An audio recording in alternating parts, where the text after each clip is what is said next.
Police arrested dozens of demonstrators overnight in the latest action against the protests that have spread around the world. Correspondent Michelle Miller is in Lower Manhattan this morning with the very latest for us. Michelle? Good morning, Chris and Erica. CBS News has learned that Mayor Michael Bloomberg met in secret late last night with both his police and fire commissioners to officially greenlight this operation. Shortly after midnight, more than 1,000 police dressed in riot gear filled the streets of downtown New York, moving in on the Occupy Wall Street camp, bringing heavy equipment and a no-nonsense attitude. All persons must temporarily leave the park.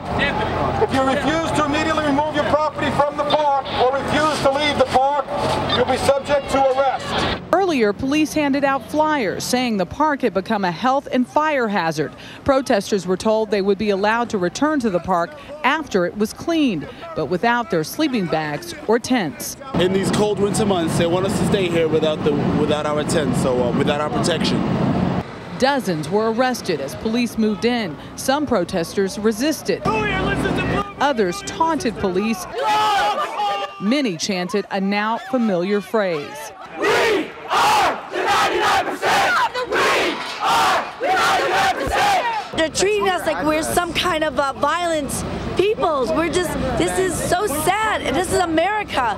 The decision to clear out the park came just a day after organizers announced plans for a series of protests aimed at shutting down Wall Street and disrupting subway service on Thursday, marking 2 months since Occupy Wall Street began. By early morning, sanitation crews began to power wash the park.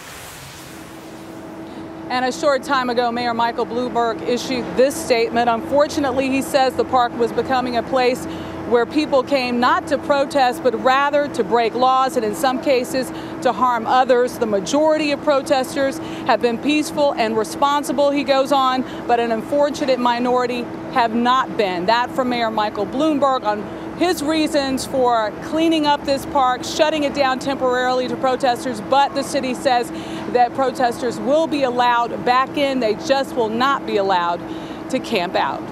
Erica, Chris? CBS's Michelle Miller in Lower Manhattan for us this morning. Michelle, thank you.